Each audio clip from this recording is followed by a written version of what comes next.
दिसतंय याच ह्याची एनसीईआरटी मध्ये हेडिंग काय आहे? Relationship between EMF of a cell and gives free energy change. ठीक आहे, ईएमएफ ऑफ अ सेलचं काय रिलेशन आहे? किंवा EMF of a cell, E cell बोलतो आपण त्याला. ई सेल जर प्रोसेस स्पॉन्टेनियस असेल किंवा सेल स्पॉन्टेनियस असेल, galvanic cell type, then EMF of the cell is positive more than zero. More than zero म्हणजे पॉझिटिव्ह. जर ई नॉट सेल किंवा E of the cell is positive, then that cell can convert chemical energy into electrical energy, or that cell is spontaneous if EMF is positive. EMF negative मध्ये गेला, sale work करू शकत नाही. Sale work करू शकत नाही. म्हणजे EMF काय पाहिजे? मोर दॅन झिरो और पॉझिटिव्ह. आणि डेल्टा जी कसं पाहिजे? निगेटिव्ह पाहिजे. डेल्टा जी निगेटिव्ह म्हणजे काय? Less than zero.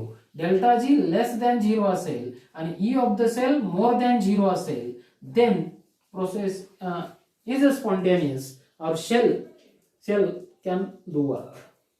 ओके, ठीक आहे, हे तुम्हाला समजलं. गिव्स फ्री एनर्जी चेंज काय आहे हे थोडक्यात तुम्हाला लक्षात येईल. आणि आता त्याचं रिलेशन बघायचं आहे.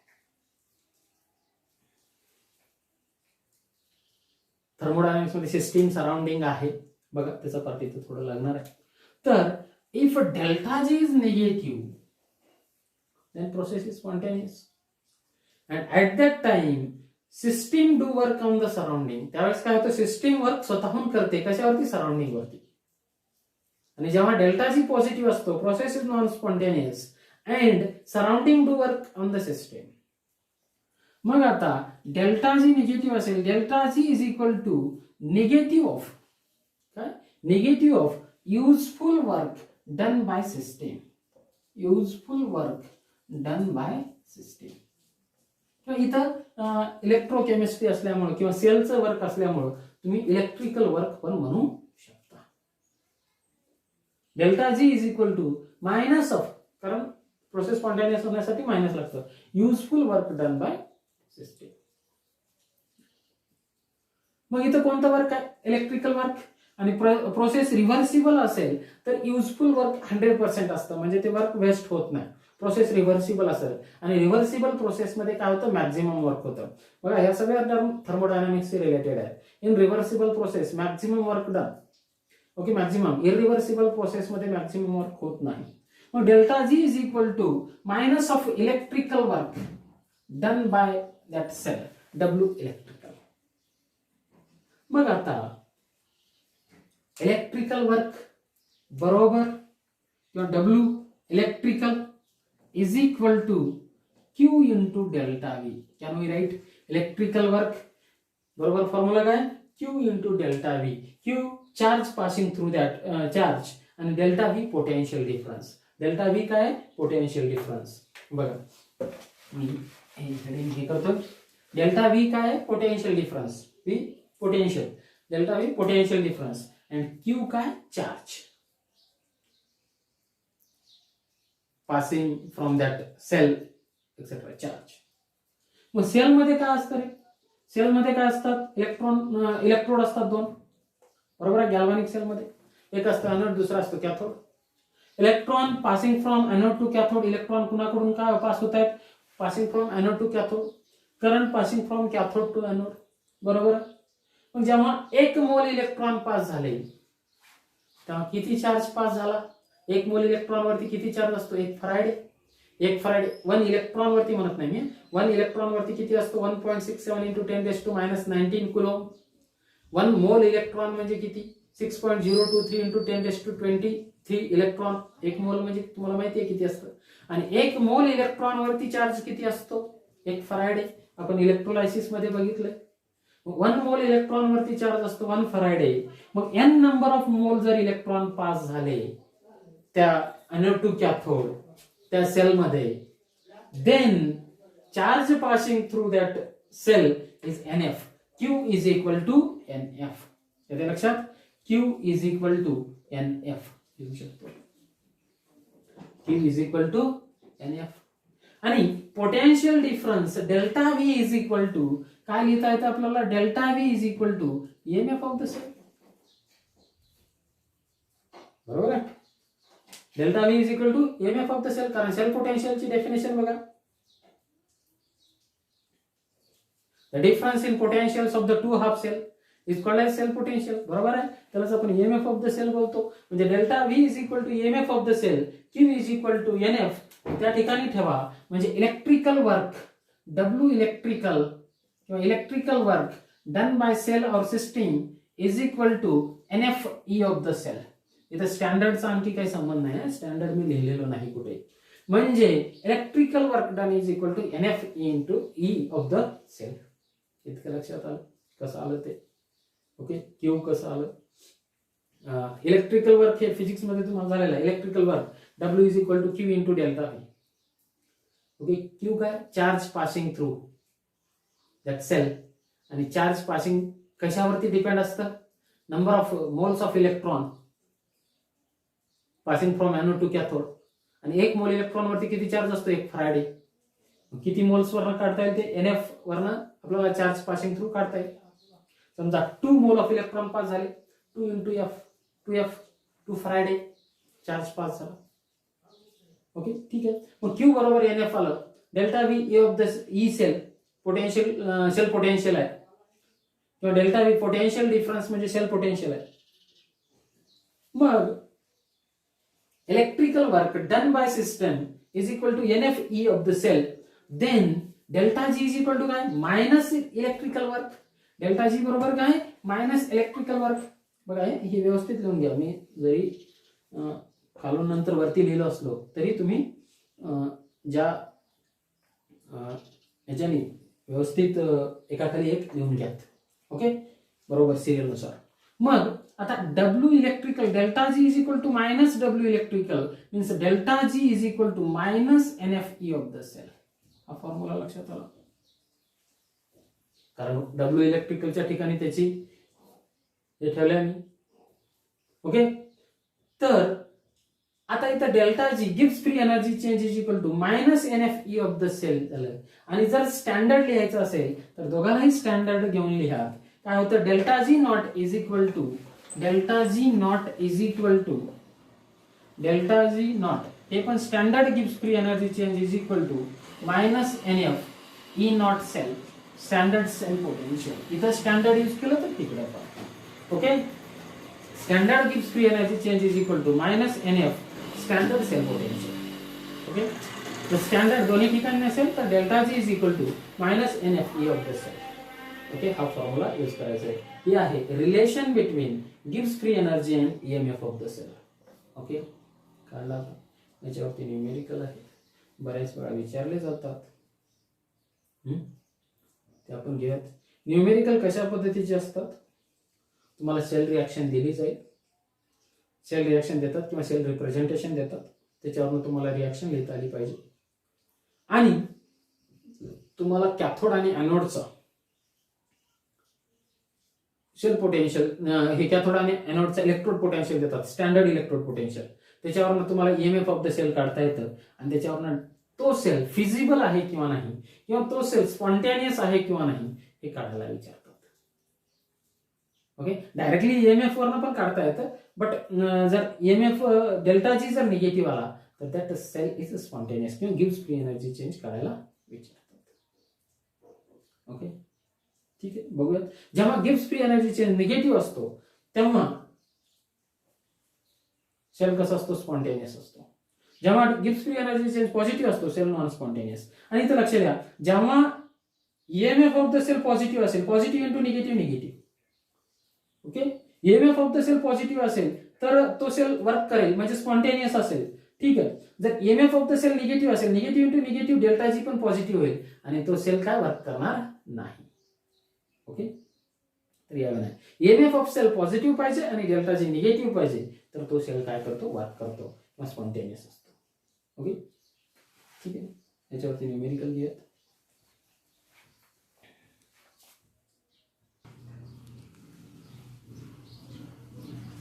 बघा लक्ष द्या, काय न्यूमेरिकल आहे. फाइंड स्टँडर्ड गिव्स free energy change and predict feasibility of a following cell. काय करा म्हटलं, गिव्स फ्री एनर्जी चेंज करा आणि फिजिबिलिटी सांगा, आता स्पॉन्टेनियस और नॉन स्पॉन्टेनियस. जर गिब्स फ्री एनर्जी चेंज काढला, standard Gibbs free energy change, तो जर निगेटिव्ह असेल तर दॅट प्रोसेस इज स्पॉन्टेनियस आणि पॉझिटिव्ह असेल तर नॉन स्पॉन्टेनियस. ठीक आहे. मग पहिल्यांदा गिब्स फ्री एनर्जी चेंज करायचं and predict the feasibility of a cell. खाली सेल दिलाय, झिंक एनोड आहे, Zn2+ एनोड सोल्युशन आहे, Cu2+ कॅथोड सोल्युशन आहे आणि Cu कॅथोड आहे. म्हणजे हा सेल कोणता आहे? Daniell cell. तुम्हाला ओळखीचा सेल आहे, बरोबर आहे, आपण घेतला. आणि इथं standard electrode potential of zinc that is reduction potential दिले. बघा ते कशावरनं कळतं आपल्याला? शक्यतो रिडक्शन पोटेन्शियलच देतात, कारण IUPAC सांगितलं यूज करायला. पण कधी कधी तुम्हाला कन्फ्युज करण्यासाठी इथलं नोटेशन तुम्हाला समजलं पाहिजे. Zn2+2 Zn, याचा अर्थ काय होतोय? Zn2+ gains 2 electron and convert into zinc. Zn neutral atom, हे असं लिहिलंय. जर या ठिकाणी हे असं लिहिलं असतं E0 Zn2+, त्यावेळेस तुम्हाला समजून घ्यायला पाहिजे का स्टँडर्ड ऑक्सिडेशन पोटेन्शियल दिलंय असं लिहिलं तर, आणि असं लिहिलं तर रिडक्शन पोटेन्शियल दिलंय, कारण Zn2+ gains 2 इलेक्ट्रॉन कन्वर्ट, म्हणून तुम्हाला कन्वर्ट करण्याची गरज नाही. ठीक आहे. कॉपरचं आपण काय दिलंय? रिडक्शन पोटेन्शियल दिलंय, किती आहे? 0.34. आणि तुम्हाला करायला सांगितलंय delta G not, standard Gibbs free energy change. ठीक आहे. हा डॅनियल सेल आहे. तर तुम्हाला डेल्टा G काढण्यासाठी हे सर्व खोडतोय, तुम्हाला या व्हॅल्यू माहिती आहे. ओके. तुम्हाला डेल्टा G नॉट काढण्यासाठी काय लागतं? Standard Gibbs free energy change is equal to -NF E0 of the cell. पहिल्यांदा तुम्हाला काय काढायचंय? E0 of the cell. E0 cell मी या कोपऱ्यात हे करतो. E0 cell is equal to E cathode minus E anode, बरोबर. दोघांचंही रिडक्शन पोटेन्शियल घ्यायचंय. कॅथोड काय होतं? इथं कॉपर होतं, त्याचं किती आहे? 0.34 मायनस ऑफ एनोड कोणता आहे? झिंक. आपण सेल बघितलाय, म्हटलं तर ते काढून बघा. एनोड कोणता आहे? झिंक. झिंकचं रिडक्शन पोटेन्शियल किती आहे? Standard reduction potential -0.76. Okay. Minus minus plus होईल. 0.34 प्लस 0.76 किती झालं आहे? 1.10 व्होल्ट. हा डॅनियल सेल आहे, त्यामुळे तुम्हाला पाठ पण असू शकतं. डॅनियल सेलचा सेल पोटेन्शियल किती असतो? Standard cell potential 1.1 volt. ठीक आहे. E0 सेल काढता आलं तुम्हाला. आता तुम्ही म्हणाल, आता याच्यातलं बघा, मी तुम्हाला डेरिवेशन घेतलं तेव्हा हे सांगितलं नव्हतं, पण तुम्हाला माहिती आहे terms. This is standard Gibbs free energy change. Okay. Delta असल्यामुळे N नंबर ऑफ इलेक्ट्रॉन लूज्ड और नंबर ऑफ इलेक्ट्रॉन्स गेन और number of electron transferred.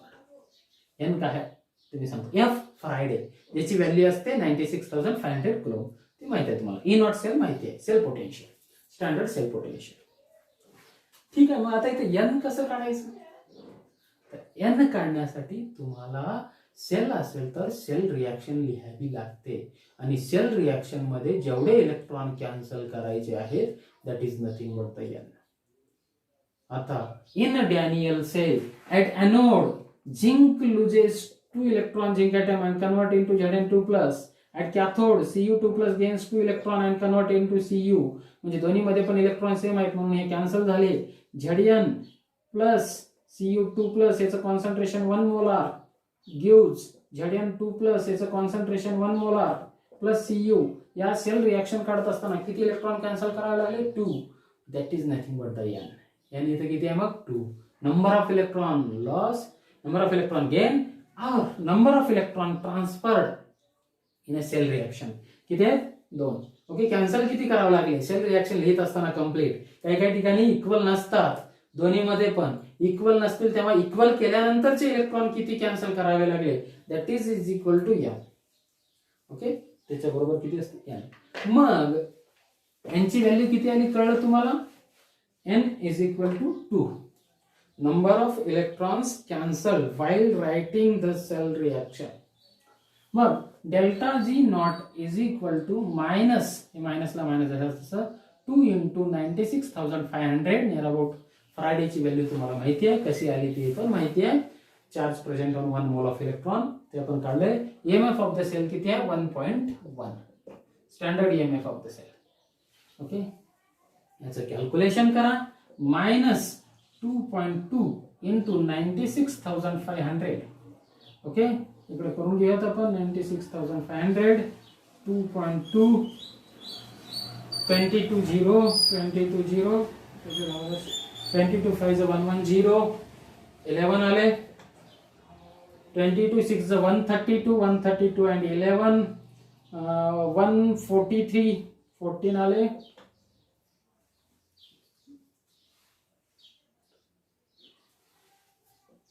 22 9 198 and 14 किती झाले ते 12 1 बरोबर आहे 12 2 10 1 11 2 2 1 2 ओके एक नंतर पॉइंट कॅन्सल ओके किती आलं ते 2 1 2 3 0 0 याचं किती आलं मायनस 2 1 2 3 0 0 ओके हे आलं तुमचं डेल्टा जी काही काही ठिकाणी फॅराडेची व्हॅल्यू अप्रॉक्सिमेट यूज न करता एनसीईआरटी मध्ये वगैरे किती यूज केली जाते 96,488 कुलोम एवढी यूज केली जाते ओके त्याच्यानुसार त्या फॅराडेच्या व्हॅल्यूनुसार याचं किती आलं हे जूल आलं एवढं डेल्टा जी नॉटची व्हॅल्यू आली आणि किलो जूल म्हटलं तर किती होईल -212.3 किलो जूल पर मोल. This is your Gibbs free energy and it is a minus, it is negative, therefore that cell is spontaneous or that cell reaction is feasible.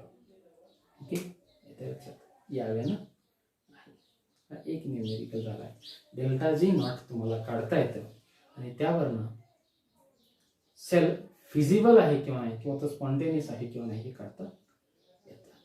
ठीक आहे आणखी एक न्यूमेरिकल घेऊया.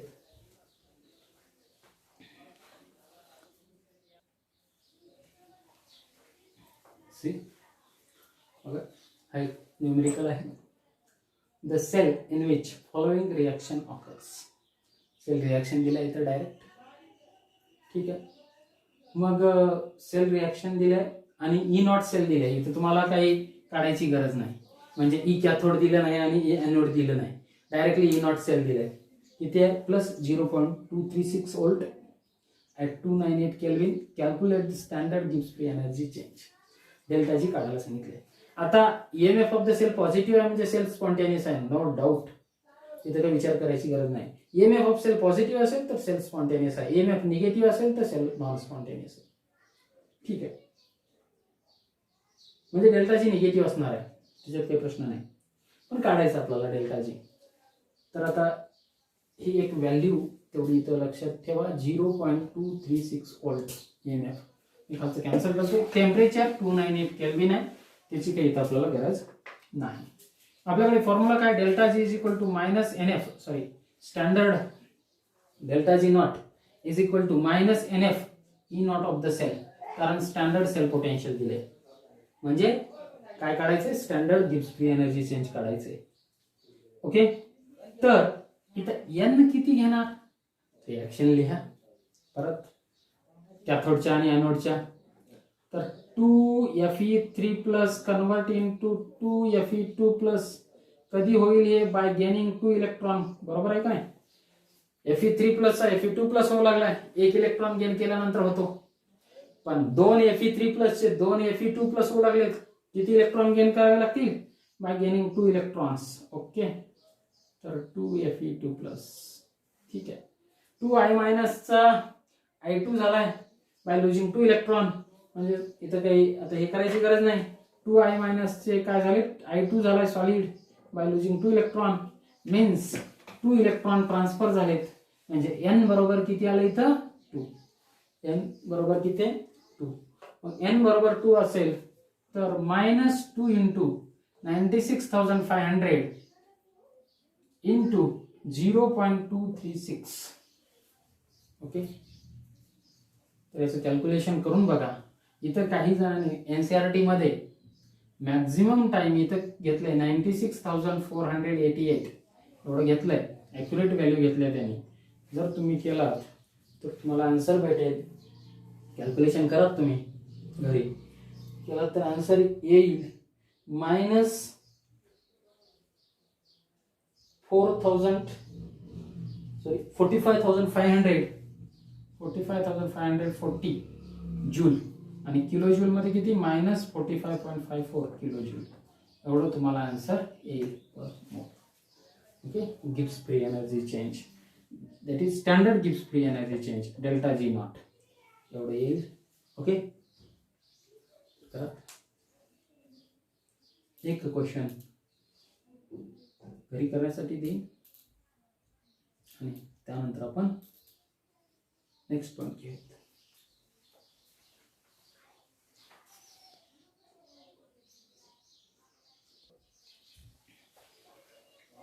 बघा, हा न्यूमेरिकल आहे. कॅल्क्युलेट डेल्टा जी.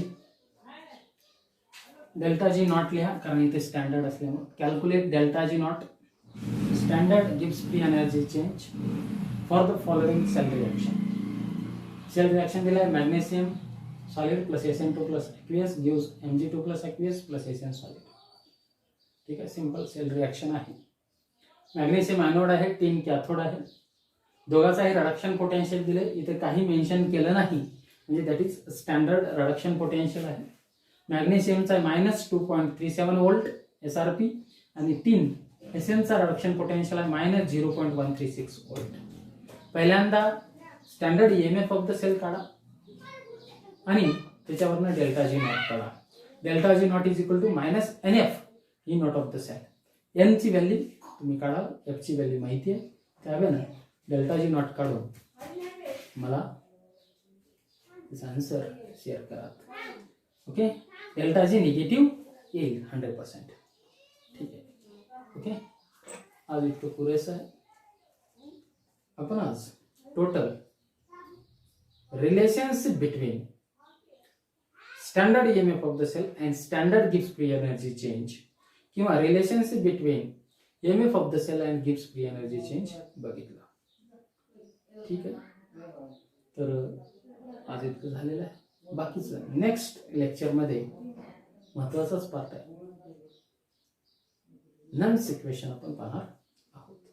Okay, ठीक आहे, आज इतकं पुरेसं.